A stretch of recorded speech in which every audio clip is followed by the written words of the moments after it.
Hola mis queridos hermanos, muy buenos días, tardes, noches. Y gracias a Dios tenemos la posibilidad y el privilegio de estudiar juntos la palabra de Dios acá en el Evangelio de Lucas. Hemos venido avanzando y en estas últimas semanas hemos meditado en el capítulo número 11, donde el Señor, rumbo a Jerusalén, estamos más o menos a tal vez unos meses o un poco menos de que el Señor entregue su vida en Jerusalén, nos está mostrando Lucas escenas muy hermosas. La primera que vimos en el capítulo 11 es toda una enseñanza a los discípulos que también es para nosotros acerca de cómo dirigirnos a nuestro Padre Celestial, acerca de cómo orar.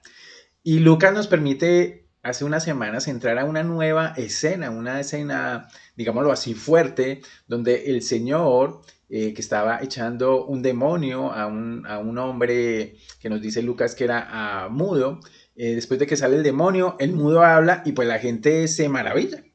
Pero también hay ahí un par de grupos de personas, unos que decían, y lo hemos venido estudiando, que ese poder expresado por el Señor, mostrado por el Señor, pues era un poder del demonio. Y vimos ya toda la respuesta del Señor, de los argumentos del Señor y la declaración del Señor acerca de qué era realmente el problema. Y era el corazón del hombre, el corazón de incredulidad.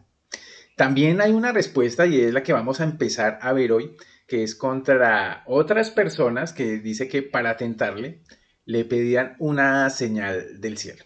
Entonces vamos a leer el texto de la respuesta del Señor a este grupo de personas, que bueno, todo el pasaje va hasta el versículo 36 del capítulo 11, pero hoy solo vamos a ver del 29 al 32. La segunda parte, si Dios lo permite, será vista la próxima semana. Entonces nos dice Lucas, versión de Nuevo Biblia de las Américas, dice, como la multitud se aglomeraba, comenzó a decir el Señor Jesús, esta generación es una generación perversa. Busca señal y ninguna señal se le dará sino la señal de Jonás. Porque de la misma manera que Jonás vino a ser una señal para los ninivitas, así también lo será el Hijo del Hombre para esta generación.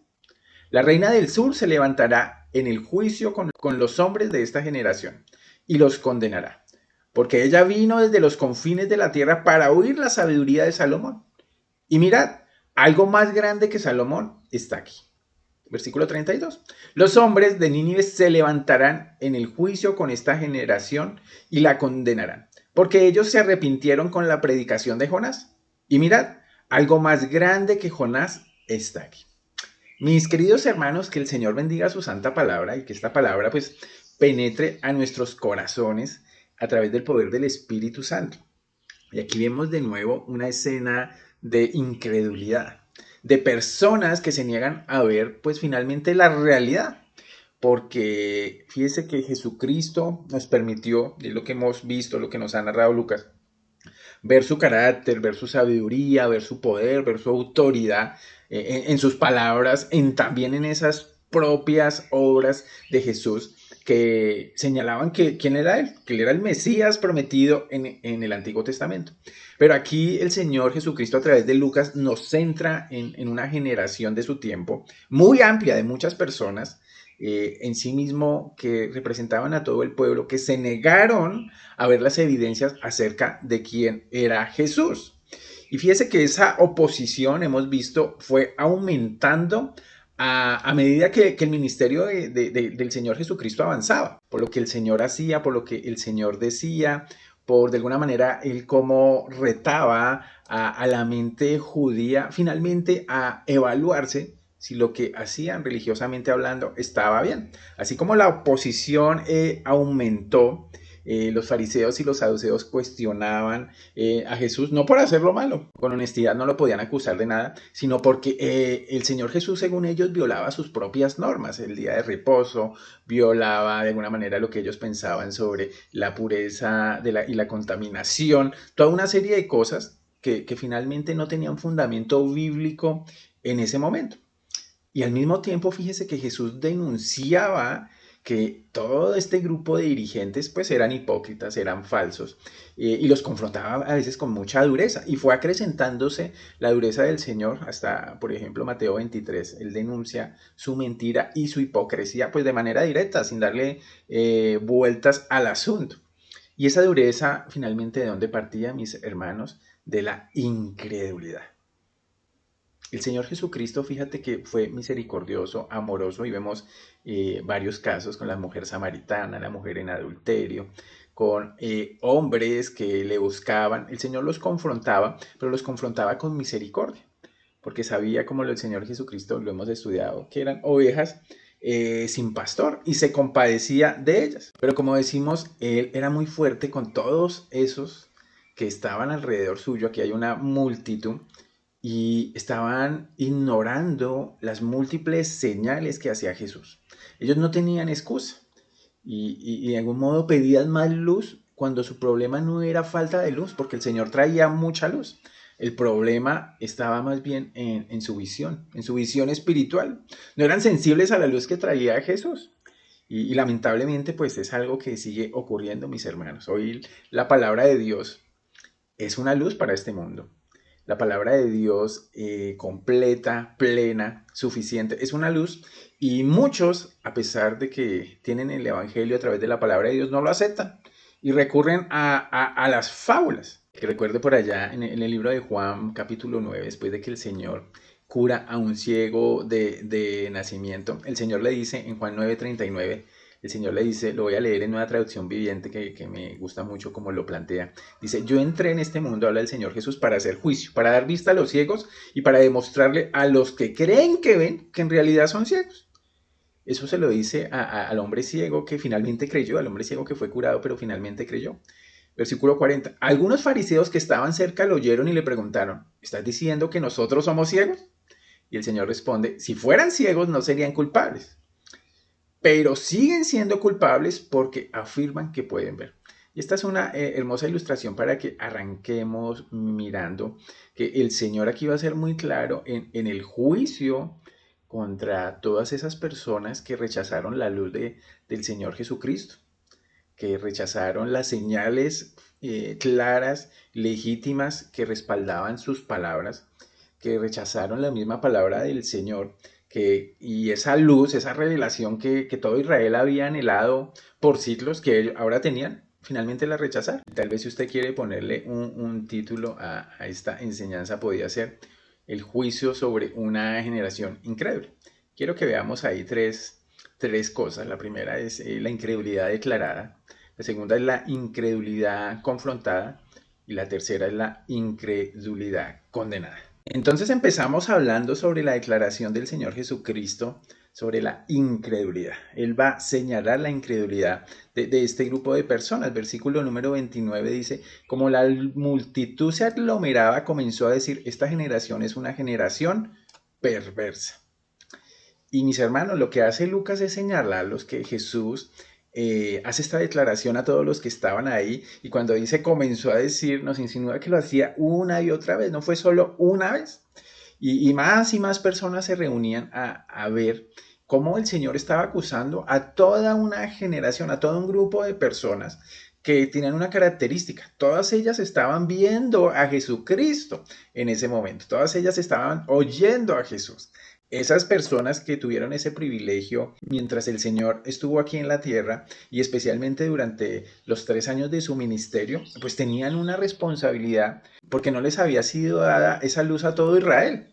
Por más de 2000 años Israel había tenido revelación de Dios, pero ahora en ese periodo de tiempo de 3 años en que Jesucristo estuvo, Él dio y se presentó como el que les mostraba quién era Dios, quién era el Padre, y especialmente como el que mostraba cuál era el camino de salvación, cuál era el camino para llegar a Dios.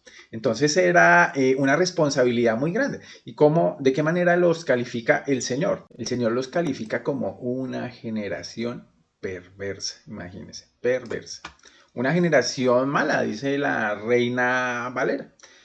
Y esto debió ser de mucho impacto para ellos, porque él no estaba hablando de gente pagana, de gente gentil, que adoraba ídolos, ni estaba hablando con los impíos que públicamente incumplían la ley.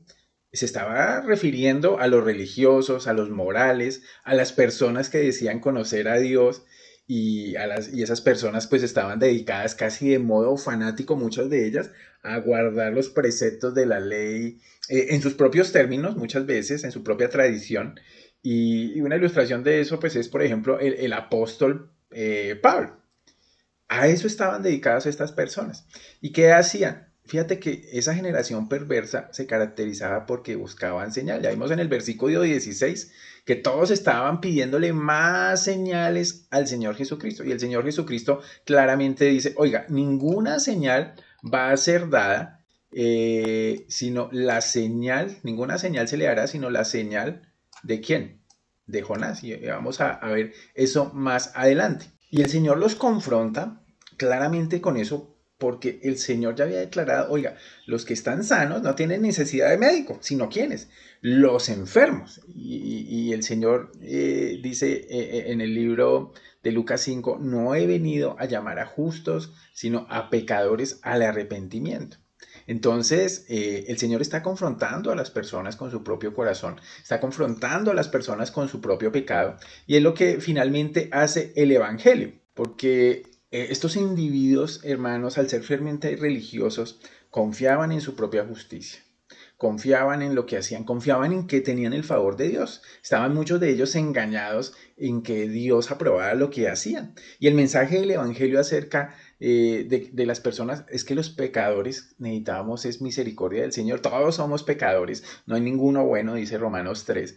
Todos hemos pecado y somos incapaces por nosotros mismos, dice Romanos 8:8, pues de agradar a Dios. Y el Señor lo ha repetido que espiritualmente pues somos pobres, ciegos, oprimidos, cautivos del pecado y lo que necesitamos es que nos saquen de ahí.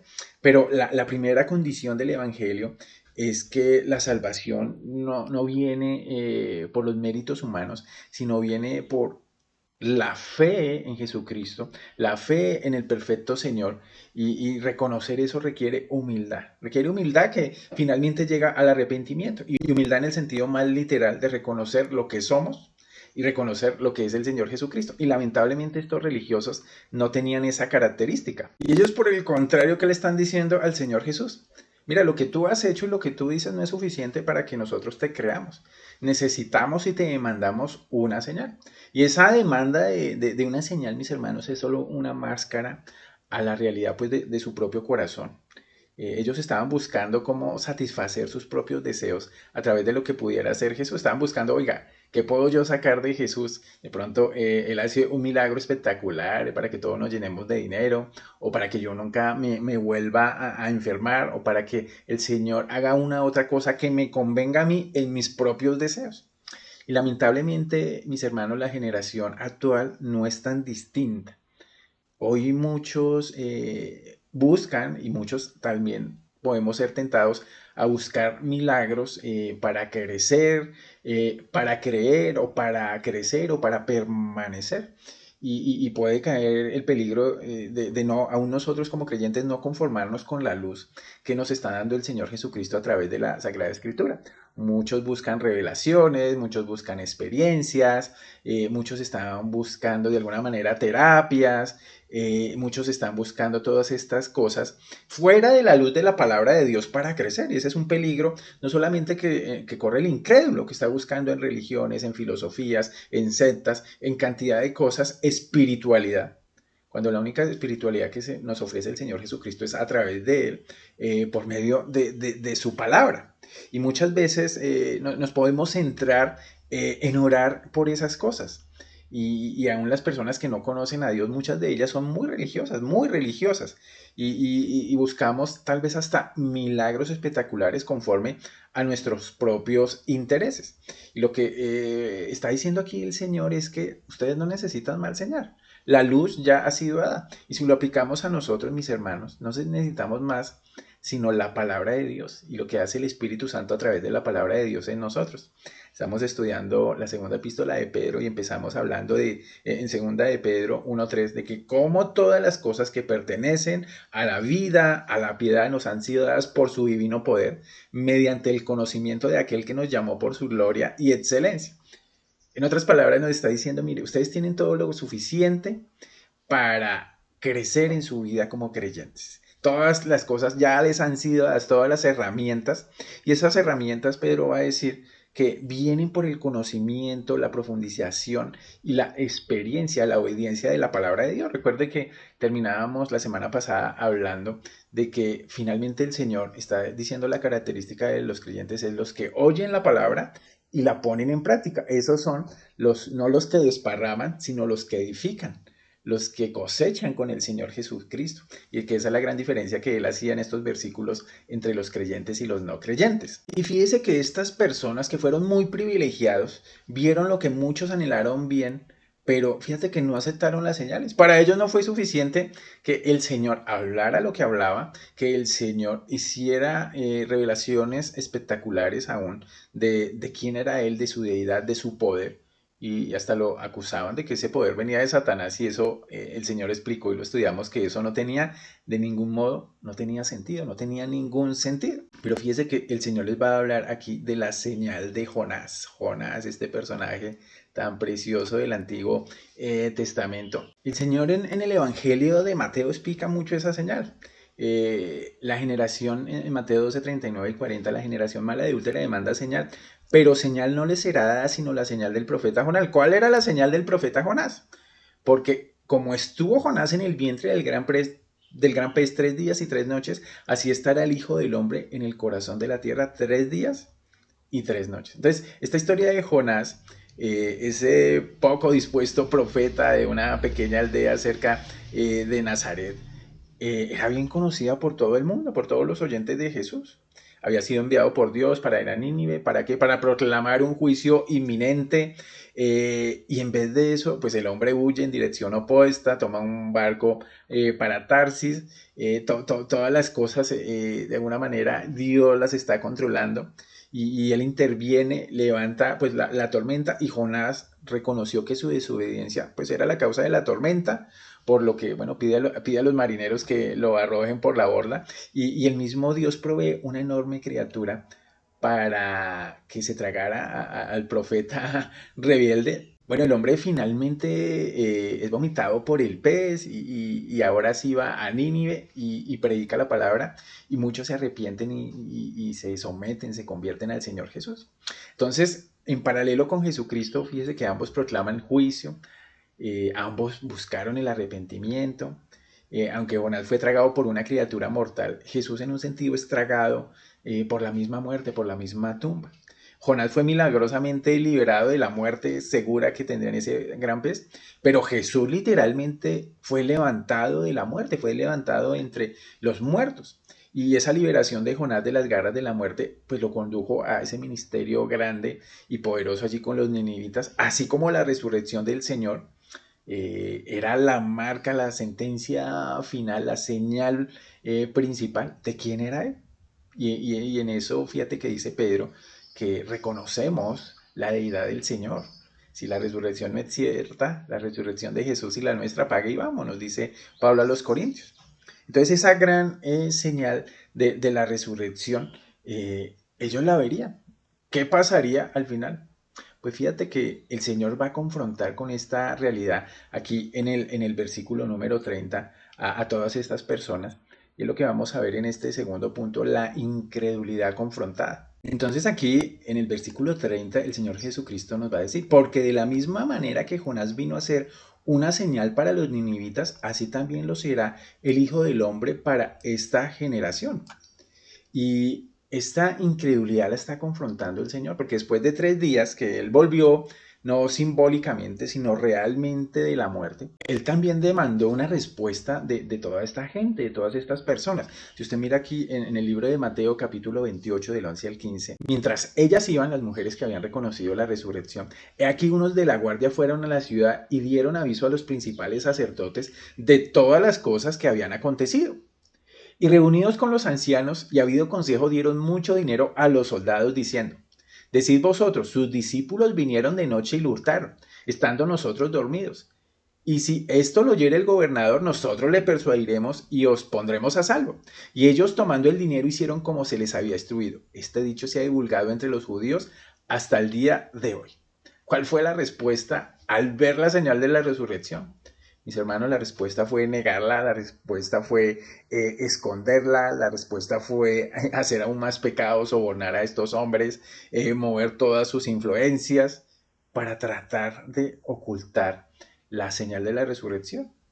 Entonces, ellos no reconocieron todo lo que estaba haciendo, sino rechazaron la señal. Y el Señor los compara a ellos, a estos rechazadores, a estos incrédulos, que tenían tanta luz, mis hermanos, que vieron al Señor Jesucristo hablar, que vieron al Señor Jesucristo hacer milagros, que vieron al Señor Jesucristo profetizar y cumplir la profecía, que vieron al Señor Jesucristo en la cruz, que lo vieron muerto, que lo vieron tal vez en su sepultura, pero cuando viene la señal que él mismo había profetizado, que él mismo había pronosticado de que él resucitaría entre los muertos, ¿qué es lo que hacen? Rechazarlo. Y los compara con los ninivitas. Los ninivitas que eran unos bárbaros, que eran personas muy crueles, que aparentemente tenían mucha más maldad. Ellos sí reconocieron una señal menos contundente que como la señal del mismo Jonás. Jonás que, bueno, había estado en un pez, fue expulsado y creo que haría parte de su predicación todo esto que le había pasado. Ellos finalmente reconocieron en él la mano de Dios, la palabra de Dios por medio de Jonás y se arrepintieron con una señal menos fuerte, menos contundente. Entonces hasta allá llega el corazón humano, mis hermanos, de incredulidad y eso es increíble. Para nosotros hoy la cruz de Cristo a través de la palabra es la que nos irradia luz. Y hay una realidad, mis hermanos, es que hoy en gran parte del mundo, y no podemos decir en todo el mundo, pero en un porcentaje muy alto del mundo, ya ha sido predicado el Evangelio. Ya hay traducciones de la Biblia en muchos idiomas.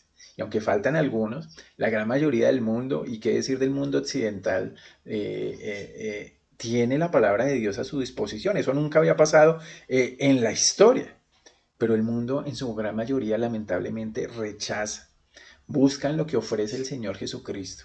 Salvación, vida eterna, paz, una relación con el Dios poderoso, un propósito para la vida. Lo buscan en otros lugares, en filosofías, en ideologías políticas, religiosas, sociales, espirituales, entre comillas. La gente está en búsqueda de Dios, pero teniendo la luz de la palabra de Dios, lo buscan en otro lado.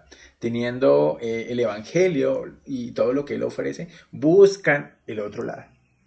Mis hermanos, la señal sigue ahí permanente, la señal de la resurrección, porque hoy la tumba está vacía. No existe un cadáver del Señor Jesucristo o unos restos del Señor Jesús, porque el Señor Jesús ha resucitado y es una confrontación continua pues para la incredulidad del hombre. Entonces todos los hombres estamos continuamente siendo confrontados con la verdad de la palabra de Dios. Los cristianos también, mis hermanos, en nuestro crecimiento, podemos estar tentados a buscar en otra fuente lo que la palabra de Dios, lo que la Biblia nos da, la luz que la Biblia nos da, y hay que tener cuidado con este peligro. Pero aquí el Señor, mis hermanos, nos está confrontando a nosotros mismos, como lo ha hecho a través de todo este pasaje, con nuestro propio corazón y con lo que se puede tal vez hacer externamente sin tener un corazón transformado. Y hay que tener mucho cuidado con eso. Finalmente, vamos aquí a ver el tercer punto, cómo la incredulidad es condenada en los últimos dos versículos. Fíjate lo que sigue contándonos Lucas, donde nos va a hablar del juicio de dos personajes del Antiguo Testamento, el juicio que vendría sobre esa generación. Dice, el primero es la reina del sur. La reina del sur se levantará en juicio con los hombres de esta generación y los condenará, porque ella vino desde los confines de la tierra para oír la sabiduría de Salomón. Y mirad, algo más grande que Salomón está aquí. Y el Señor Jesucristo quiere resaltar esto, que miremos a algo más grande Salomón, que miremos al mismo Señor que está aquí. El primer personaje, mis hermanos, la reina del sur, conocida también como la reina de Saba, dice que se levantará en juicio con los hombres de esta generación y los condenará. Ella, fíjese, ella hizo un arduo viaje, varias semanas desde los fines de la tierra. Saba se ubicaba al sureste de Arabia, a más de 1600 kilómetros en un tiempo donde no había aviones. con un propósito. Ella por oídas había escuchado de un rey llamado Salomón que tenía mucha sabiduría. Fíjate que ella era una reina pagana, una idólatra. No tenía conocimiento del verdadero Dios. Y es contrastada pues con estos israelitas que tenían un conocimiento muy grande a través del Antiguo Testamento de quién era Dios. Tenían al Señor Jesucristo enfrente, la sabiduría de Dios personificada. Y el Señor los invitó muchas veces, vengan a mí. Y esta mujer, en medio pues de su ignorancia, en medio de la distancia, pues hace un viaje hasta el reino de Salomón. Allá se da cuenta de muchas cosas hermosas en el reino de Salomón, de la sabiduría misma de Salomón. Y fíjate que dice el libro de Primera de Reyes, capítulo 10 del 1 al 10 es donde nos habla esta historia, que ella después de ver todo lo que había visto, nos dice Reyes que en la casa de Jehová se quedó asombrada. Y le dice al rey, verdad es lo que hoy es mi tierra de tus cosas y de tu sabiduría. Pero yo no lo creía hasta que he venido y mis ojos han visto de que ni aún la mitad se me dijo. Es mayor tu sabiduría y bien que la fama que yo había oído, dice la reina de Saba. Y más adelante en el 9 ella reconoce de dónde es la fuente de la sabiduría de Salomón. Jehová tu Dios sea bendito, que se agradó de ti para ponerte en el trono de Israel, porque Jehová ha amado siempre a Israel, te ha puesto por rey para que hagas derecho y justicia. ¿Qué hace esta mujer? Ella reconoce que el Dios de Salomón era el Dios verdadero. Ella una gentil de oídas, pero fíjate qué hizo. Indagó, profundizó y vio la sabiduría de Salomón. Vio la mano de Dios en esa sabiduría. Y ellos que tenían a Jesús ahí en medio de ellos, lo rechazaron su carácter, su sabiduría, su obra. Y es tremendamente triste. Y el segundo ejemplo que usa el Señor de ese juicio de personajes del Antiguo Testamento son los ninivitas, los hombres de Nínive. Los hombres de Nínive, fíjate, junto con la reina del sur, dice, se levantarán en el juicio con esta generación y la condenarán. O sea, van a señalar que ellos teniendo tan poca luz, finalmente no rechazaron esa luz que les había llegado. Se levantarán contra esta generación y la condenarán porque ellos se arrepintieron con la predicación de Jonás. Y vuelve a resaltar el Señor, mira, algo más grande que Jonás está aquí. Acuérdese que los ninivitas eran gentiles, crueles, paganos, idólatras, despiadados con los pueblos. Jonás mismo les tenía miedo y odio a la vez porque seguramente habían hecho daño a su pueblo, tal vez hasta a su propia familia. Pero con la predicación de Jonás, con esa revelación de Dios a través de Jonás, con esa predica, ese pueblo se arrepintió. ¿Comparado con quiénes? Con los judíos que tenían una gran revelación por siglos de conocimiento, de meditación aparentemente en la palabra. Muchos simplemente que hicieron rechazar. Y fueron las multitudes que finalmente se alejaron, hasta muchos que seguían a Jesús. En Juan 6 son confrontados.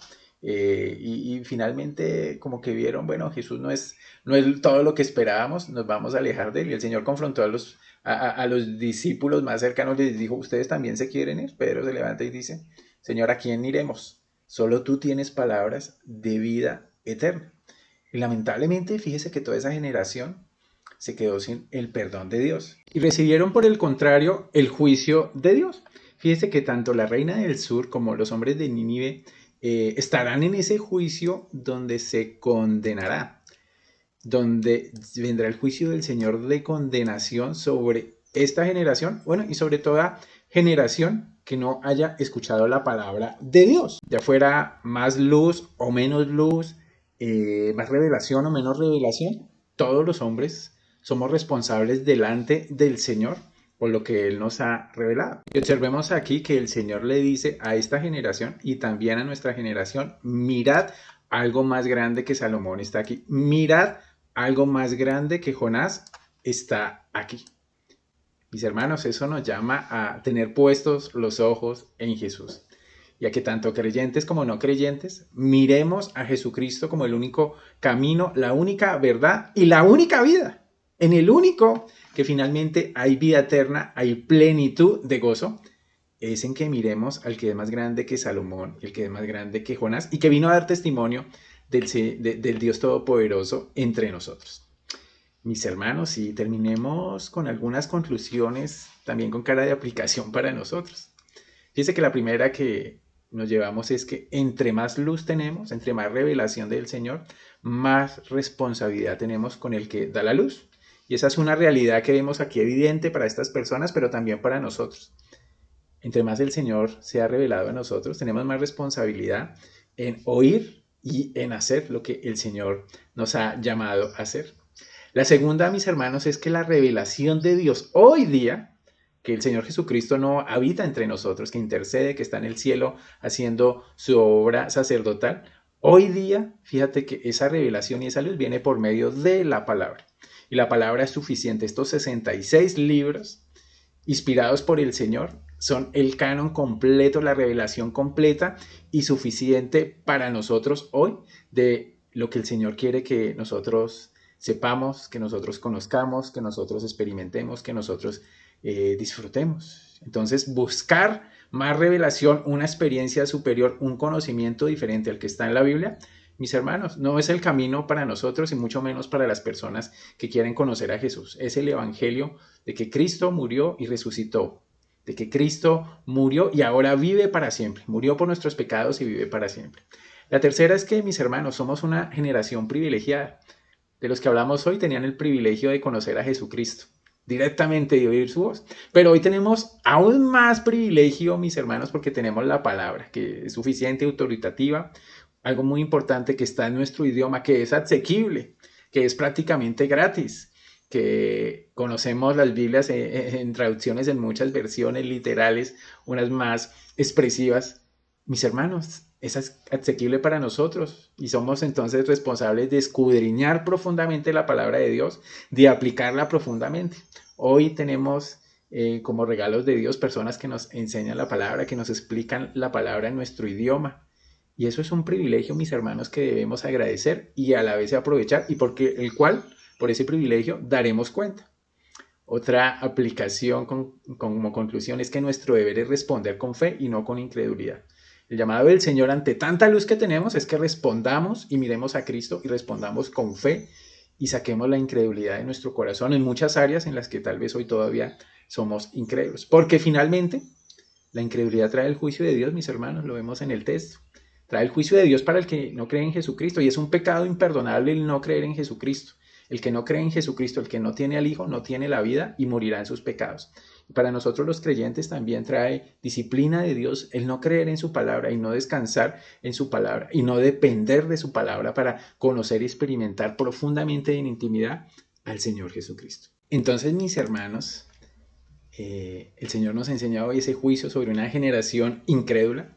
Ha declarado la incredulidad de esta generación, la ha confrontado y ha determinado que esa incredulidad será condenada. Que el Señor siga haciendo crecer la palabra de Dios en nosotros para que estas verdades sean baluartes en nuestro corazón. Mis hermanos, eso era lo que les quería compartir. Si Dios lo permite, nos vemos el próximo viernes. El Señor los continúe bendiciendo. Un abrazo para todos. Chao.